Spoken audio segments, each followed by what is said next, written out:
Hello and welcome to this special interview on Counterpoints with me, Melinda Nusufora.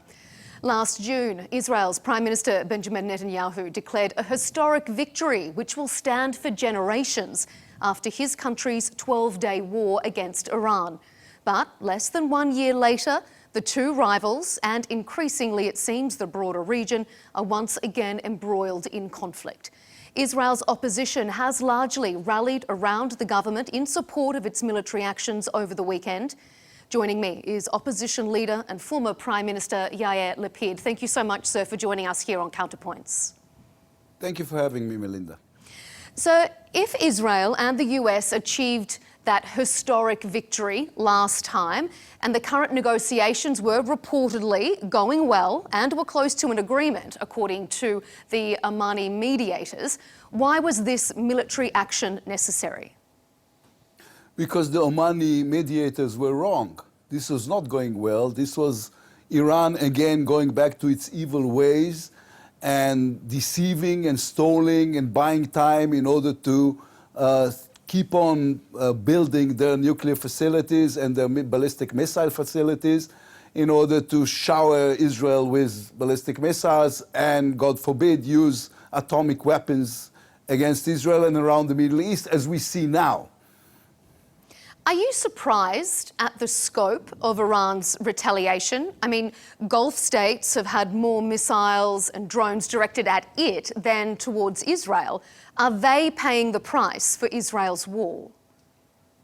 Well, I think what happened was the Iranians miscalculated. I think what they thought is going to happen is that if they will shoot on Saudi Arabia, if they will shoot on the Emirates or Bahrain and Kuwait, then they will create pressure on the United States, on President Trump, to stop the war. Instead, since these are proud countries, they have arranged themselves an anti-Iranian coalition in the Middle East. Everybody's saying, I mean, nobody in his right mind, nor in Saudi Arabia, nor in the Emirates, nor elsewhere, is going to say, okay, they shoot at us, so we're going to talk peace to them. These are, as I was saying, these are proud countries, and they're going to retaliate, and rightly so. So the Iranians made a horrible mistake. I can't say I'm sorry they made a horrible mistake, but I am sorry that the people of Saudi Arabia, Emirates, Bahrain, Kuwait, and others have suffered these irresponsible shooting at them. President Trump has said, though, that he is willing to re-engage in talks with Iranian officials. Is he already looking for an off-ramp, do you sense? And do you support a de-escalation given the current trajectory of events in Israel and in the region? Well, this is too early to tell, and besides, President Trump said the other day it's going to take at least 4 weeks. I think right now what we need to do is to look at what is it that we want to achieve. So as I was saying, there were 3 goals. One is the ballistic missile program, the other is the nuclear program, and the third is creating the conditions for the people of Iran to change the regime. Because what we have in Iran is not a real government. What we have in Iran is a terror organization that has took hostage an entire country and an ancient and glorified culture. And the people of Iran do not tolerate this. We saw them. We saw these young people courageously taking to the streets in January. And I think right now what we're doing is, and the Americans are doing, is creating or improving the circumstances or enabling them to try to pave their way to freedom under better circumstances. You mentioned there that President Trump has said this could take at least 4 weeks. Do you agree with that assessment? We've heard some regional analysts say that if this goes on for 4 weeks, this will inevitably spiral into a very serious regional conflict. Would you like to see this operation last for 1 month? Well, first of all, it is already a conflict. And the Iranians talk the big talk, but obviously they can't walk the walk because their way to spiral this furthermore is very limited. They don't have the military to put behind what they're saying. So I think the question of how long it's going to take is mostly operative. It has to do with the kind of success we're going to have in obliterating the ballistic missile operation and the nuclear facilities. And we'll have to wait and see what happens in the streets of Iran, and especially Tehran, in the coming days or weeks. Nobody wants war. You know what? I'm sitting in my bomb shelter, in my home, with my wife and my daughter. It's not it's not an easy feeling. I wish to God there was a possibility of peace with Iran. The Iranian people are one of the less anti-Semitic people in the region. The problem is with the regime. So maybe only when the regime will be toppled, we will have the peace we seek. You say that nobody wants war. We heard just recently from the Defence Secretary Pete Hegseth saying, we didn't start this war, but arguably the US and Israel did start this current conflict with those strikes over the weekend. I disagree. I mean, I've heard this, people are telling me, it was a war of choice. No, it wasn't. I mean, the choice was sit home and wait for a rain of ballistic missiles to fall upon you, or worse than that, a nuclear bomb to fall upon you. This is not much of a choice. I mean, one of the things we have learned, even recently, on October 7th, is not to wait or contain threats, but to react upon them. There was an imminent threat, and we had to respond. We didn't want this. Iran has zillion chances to stop their nuclear program, to stop their ballistic missile program, and they've declined. Why is that? Because they want to use it against us. And therefore, we had no choice but to act accordingly.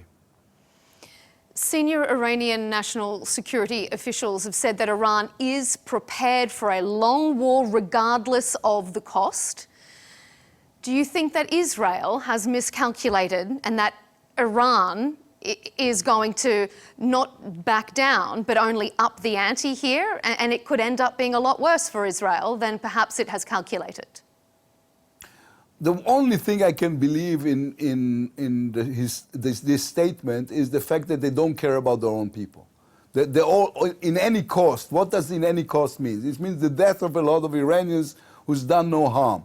They are willing to sacrifice their own people. You know what? Part of the reason Israel is so much stronger than Iran is because we are a culture and a country that does respect human life and values human life. And what we're doing now is not sacrificing our people, but defending our people. It comes with the cost. I was just in Bet Shemesh, where an Iranian missile landed and killed 9 people, including 3 children from the same family. Again, there is a cost. But the cost is because we care about life, not because we do not care about the life of our people. It is what they're doing is they're willing to sacrifice their own people just for the existence of the regime, and this will not work. And besides, I mean, I would not exaggerate in assessing the power of Iran. This is a country who cannot supply water to the people in Tehran, let alone last a long war. You've said that Iran needs a Nelson Mandela-type figure and have urged the youth to continue to rise up.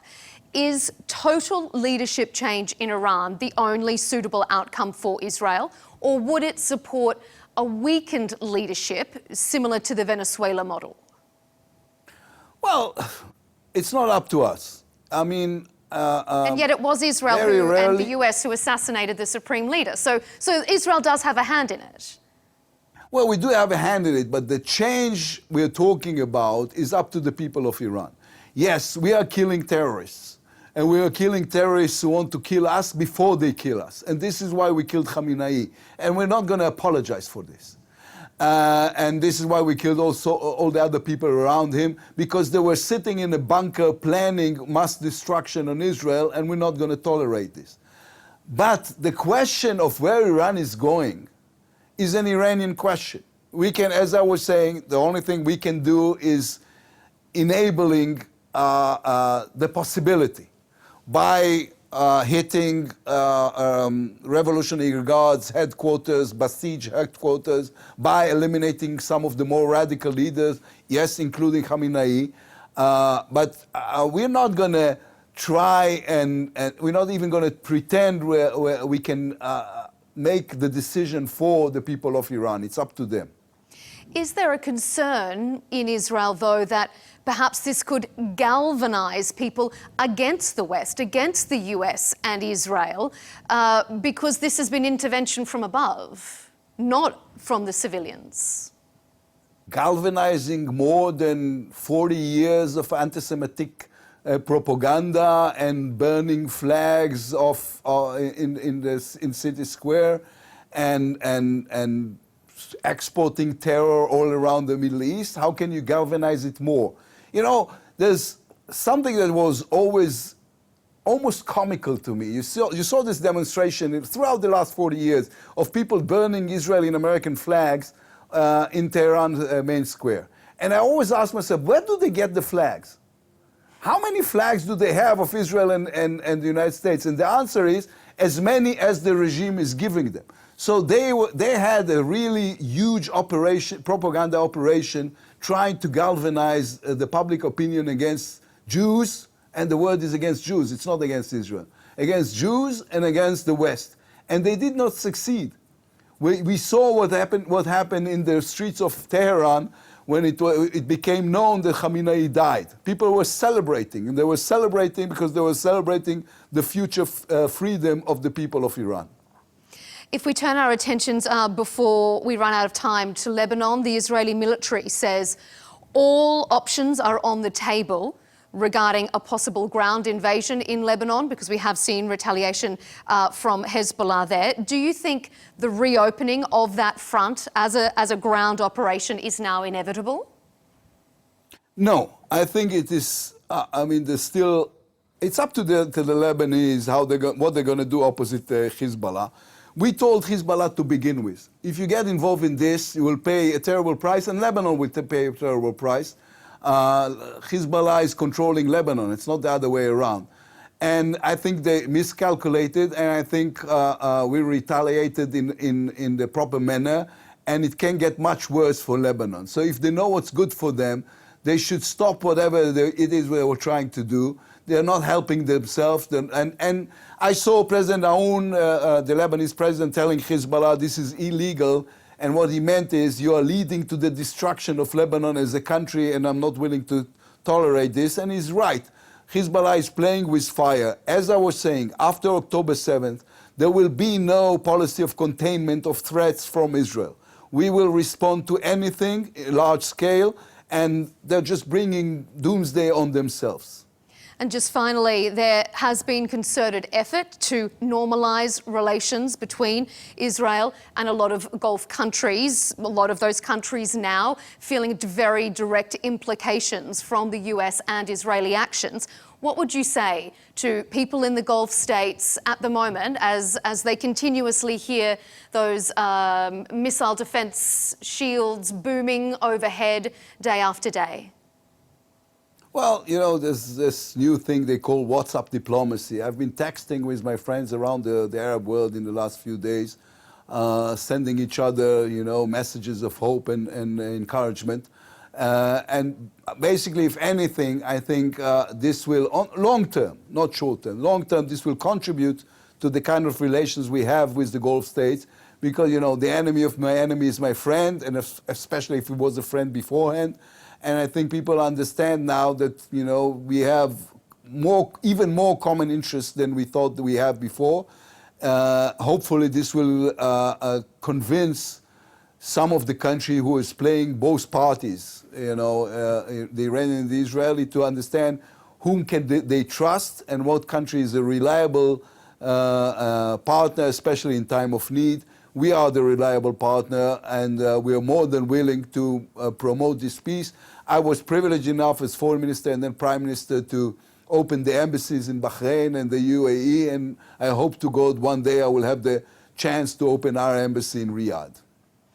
It's a very precarious time, so we appreciate you taking time out of a busy schedule to give us that analysis and your contribution. Thank you for joining us, Opposition Leader and former Prime Minister Yair Lapid. Thank you for having me, Melinda. And stay with us here on Al Arabiya English. We'll have continued coverage of the unfolding situation across the Middle East, and we'll have a broader debate on the conflict in Iran coming up on Counterpoints with me, Melinda Nusafora. We'll see you then.